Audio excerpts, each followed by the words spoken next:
I've been thinking about the Order 1886 a lot lately, mostly because I love alternate history, but also because of the formerly independent studio that created the game. With a history of affiliation with Sony, Ready at Dawn was seemingly on its way to becoming another studio in the prestigious stable of PlayStation's first-party developers, but one game seemed to totally derail that momentum. That game was the Order 1886. Ready at Dawn cut their teeth developing spin-offs for Sony's PlayStation Portable and porting games to consoles. When they finally got a chance to establish their own intellectual property, its poor critical reception ostensibly halted their trajectory. Today, I want to conduct an investigation to find out how that could possibly be. Can one middling game really sully one's reputation in the eyes of Sony? Is the Order 1886 even that bad? Grab a vial of Blackwater and watch out for Lycans. Let's dig into the curious case of the Order 1886. Ready at Dawn was founded in 2003 in Irvine, California by former developers from Naughty Dog and Blizzard Entertainment. In March of 2006, they released Daxter for Sony's handheld, the PlayStation Portable. This platforming spin-off of Naughty Dog's Jak and Daxter series received mostly positive reviews. It was criticized for its finicky camera controls, but overall, not a bad first outing for a new studio. The studio's sophomore effort, God of War Chains of Olympus, was developed for the PSP and released in March of 2008. Chains of Olympus received even higher praise than Daxter for its impressive visuals and gameplay, most regarded as a technical marvel and one of the PSP's best titles. The story perfectly intertwined with its predecessors, and the fixed camera helped to address the camera issues seen in Daxter. In 2008, Ready at Dawn brought Okami to the Nintendo Wii. Outside of the infamous IGN watermark being printed on the Wii port's box art, this port of the classic PlayStation 2 game was another home run for the studio. They even managed to incorporate motion controls in as non-intrusive a manner as possible. Ready at Dawn followed up 2008's Chains of Olympus in November of 2010 with God of War Ghost of Sparta. Despite what the Metacritic score suggests, many praised Ready at Dawn for outdoing their efforts on Chains of Olympus. They continue to push the PSP to its limits with stunning visuals and frenetic gameplay. In September of 2011, Ready at Dawn brought their portable God of War games to the PlayStation 3 with the God of War Origins collection. They faithfully adapted the games to console with DualShock 3 support and trophies, sporting 1080p visuals at 60 frames per second. Many regard this collection as the definitive way to experience Ready at Dawn's fantastic duo of God of War games. It received a glowing critical reception and granted Ready at Dawn an opportunity. This 8-year history of developing portable spin-offs and porting games to consoles was finally rewarded. The opportunity to develop their own game had arrived, but would the studio be ready at dawn for their day in the sun, or would they fly too close to it? According to Ready at Dawn's CEO and creative director, Rue Weerasuriya, the studio pitched the Order 1886 in early 2010, but the genesis of the project began years prior. Upon hearing about the PlayStation 4, the studio decided to embark on creating their own intellectual property. Ready at Dawn had a vision of telling an alternate history story in Victorian London through a filmic linear experience. They would spend the subsequent years keeping that plate spinning while they finished Ghosts of Sparta and the Origins collection. During PlayStation's E3 2013 presentation, the Order 1886 revealed a trailer for their upcoming game. The trailer effectively established the gritty Victorian-era setting and hinted at the protagonists fighting a supernatural threat. In a PlayStation blog post prior to the conference, Weerasuriya promised that the cinematics were all rendered in real time and stated, "These visuals are what you can expect in the final game when you play it." He also detailed the story, setting, and the vision for the project. Following the E3 2013 presentation, Weerasuriya spoke with IGN about the Order 1886, providing more insight into the studio's vision. The studio's CEO and creative director stated, "We've been wanting to scale up for a long time, to do something that we've wanted to do from the very beginning when we started the company 10 years ago. He continued by saying, "I never wanted to pigeonhole ourselves as being, we're just going to do one thing. We're just going to be a first-party studio. The beauty of our relationship with Sony was that they've always done something that was right for us. It always felt like they always understood us, and we always understood them in some ways." On June 25, 2013, Weerasuriya is quoted in a PlayStation blog post as saying, "We've done well on a single platform. We've tried to push the boundaries of what could be done. That's the mentality we're bringing to PS4. We're working on a single platform. We want to push it. We want to get everything out of it, and hopefully that's exactly what we're going to do."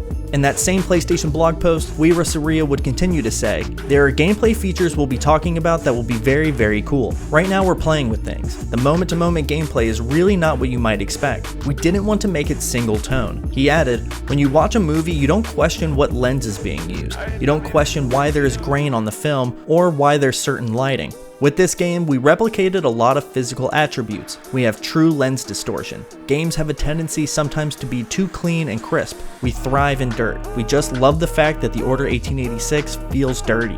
When asked about how the studio is coping with the pressure of working on a huge new IP, Retrospective stated, "Yeah, it's tough. Anybody would be lying if they said it wasn't. It's a lot of pressure and there are a lot of unknowns. We make a lot of bets at the beginning because you don't know how things are going to be 2 years down the line. The good thing for us is that we didn't have to bring a lot of legacy over, and because of that, we've made a lot of bets that luckily for us have turned out really well."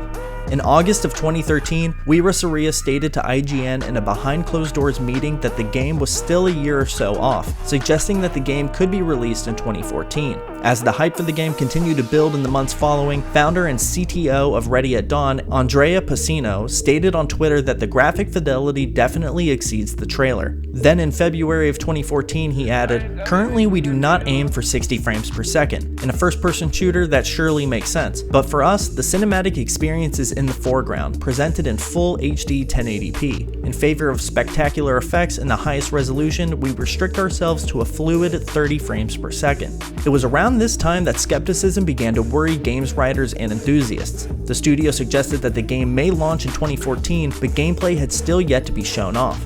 A behind-closed-doors hands-off tech demo was shown at Gamescom in 2013, and the game's performance was reported to run relatively poorly with sudden sharp transitions between scenes, audio issues, and a lagging frame rate.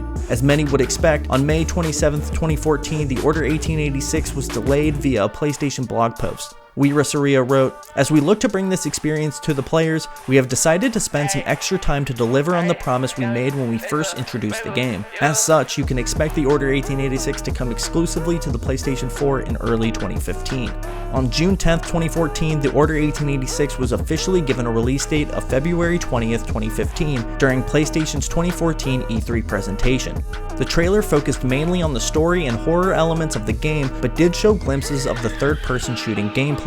Additionally, a gameplay-focused trailer premiered later that day, showing off a more exploration-focused vertical slice of gameplay. Another story-focused trailer was shown at Gamescom 2014 and revealed that Nikola Tesla would be in the game. Industry writers had access to a hands-off demo but weren't allowed to capture gameplay. Instead, a number of off-screen live gameplay videos surfaced showing off the cover-based shooting and artillery. Some walked away from the demo admitting that the game looked great, but that the gameplay was underwhelming. One writer at IGN stated, "Given how gorgeous the Order 1886 is, I want to be able to explore its world. Given how well defined its environment is, I want to enjoy parsing through every nook and cranny. I'm bummed out that the actual act of playing the Order seems to urge me away from what I want." A writer at Eurogamer stated, "Initial gameplay footage we saw revealed some clear frame rate issues, and even the 2014 Gamescom demo exhibited noticeable performance hiccups. During PlayStation Experience 2014, Ready at Dawn showed off a vertical slice of gameplay that takes place on an airship. A writer at IGN noted that the visuals on display were still staggering, but that the cinematic approach came with drawbacks in the gameplay department, noting that, "I had a lot of fun exploring, even if I wasn't choosing where to go next, and even if I did have to grapple with unfortunate QuickTime events." The Order 1886 went gold on January 17, 2015, just a little over a month before its release. In the week leading up to the game's launch, PlayStation partnered with Kinda Funny to advertise the game before its release. The media outlet walked viewers through the game's website and explored the lore of the game. Despite the skepticism, interest in the game seemed to be on the rise. However, on February 15, 2015, just 5 days before the Order 1886 would release worldwide, news broke that a YouTube account published a video showing the user beating Ready at Dawn's new game in roughly 6 hours. Many gamers weren't pleased, while others expressed opinions that a game's length doesn't necessarily make it better or worse. This is the last thing a development studio wants to happen the week before their new game is released. Instead of cruising full steam ahead into launch, the wind was taken out of their sails. How would the game perform despite this controversy? Let's take a look. The Order 1886 was met with middling reviews. Brandon Tyrrell at IGN scored it a 6.5 out of 10, criticizing Ready at Dawn's prioritization of cinematics over gameplay. Sammy Barker at Push Square highlighted the Order's shoddy design decisions that take away from the overall presentation. Jeff Gerstmann at Giant Bomb gave the game a 2 out of 5 stars and said, "There are things here worth checking out, but the action feels half-cocked and you'll be finished with it in an afternoon. The Order is a middling experience with a couple of bright flashes that only serve to remind you that this could be a more interesting game if more of its ideas were fully formed." Ready at Dawn's alternate history third-person shooter currently sits at a 63 on Metacritic.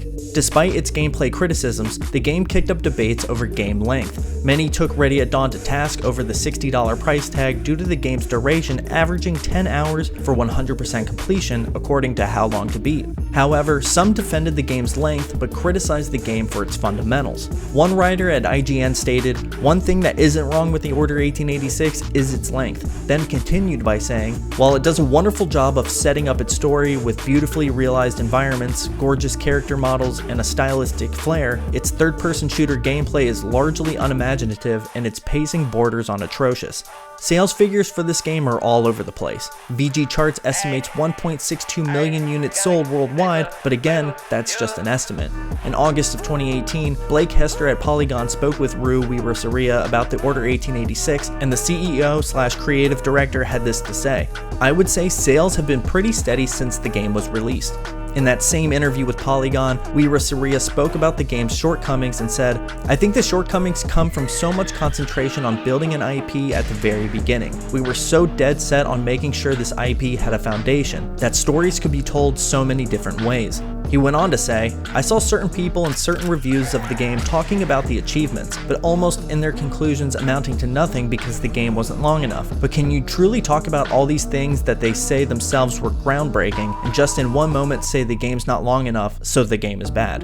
I think it's safe to say that Weerasaria is proud of his team, what they accomplished, and the game they made together. But he comes across as defensive, and rightly so. By all accounts, he and his team made the game they wanted to make, but it wasn't the game everyone wanted. It's tough because video games are this intersection of art and business, but an artistic vision brought to fruition doesn't sell a game. The marketing push seems to indicate that Sony really believed in the Order 1886, but could they have just been trying to get a return on investment? There's no way to really know, but I think the proof is in the pudding.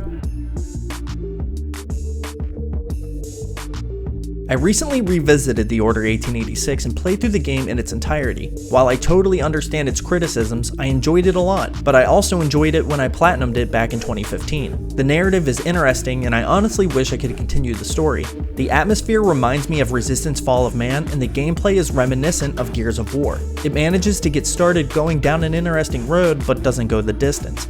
The duration doesn't bother me in the slightest, but the gameplay systems feel surface level. What's the most perplexing is the hard pivot Ready at Dawn made after the Order 1886 was released. Outside of their follow-up game Deformers coming to PS4, they haven't worked with Sony since. I just think it's so strange to go from building this rapport with the company to leaning on your independence and going to work for the competition. Sony launched PlayStation VR in October 2016, and in July of 2017, Ready at Dawn released Lone Echo for the Oculus Rift. They've continued developing virtual reality games for Oculus, and in June of 2020, Facebook, now Meta, purchased the studio. I can't help but wonder what happened to Ready at Dawn and Sony's relationship.